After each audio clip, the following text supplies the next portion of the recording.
A lot of books get published about higher education, but none, as far as I can tell, are speaking to students themselves, still less listening to them.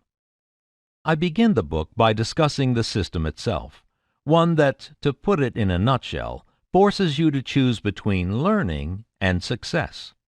Education is the way that a society articulates its values, the way that it transmits its values.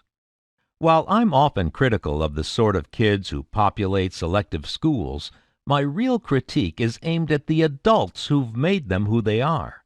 That is to say, at the rest of us.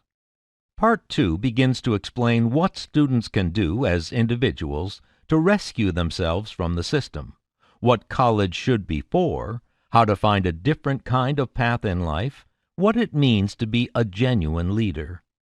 Part 3 extends the argument, talking in detail about the purpose of a liberal arts education, the value of the humanities, and the need for dedicated teachers and small classrooms. My aim is not to tell young people where to go to school so much as why. Part 4 returns to the larger social question. The system is charged with producing our leadership class, the so-called meritocracy, the people who run our institutions, governments, and corporations. So how has that been going? Not, it's clear by now, too well. What we're doing to our kids, we're ultimately doing to ourselves. The time has long since passed, I argue, to rethink, reform, and reverse the entire project of elite education. A word on what I mean when I speak of the elite.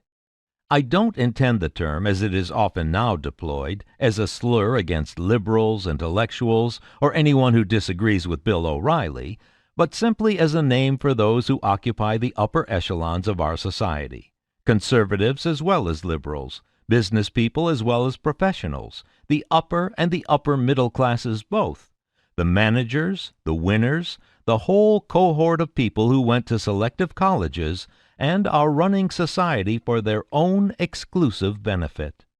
This book is also, implicitly, a portrait of that class, whose time to leave the stage of history has now so evidently come.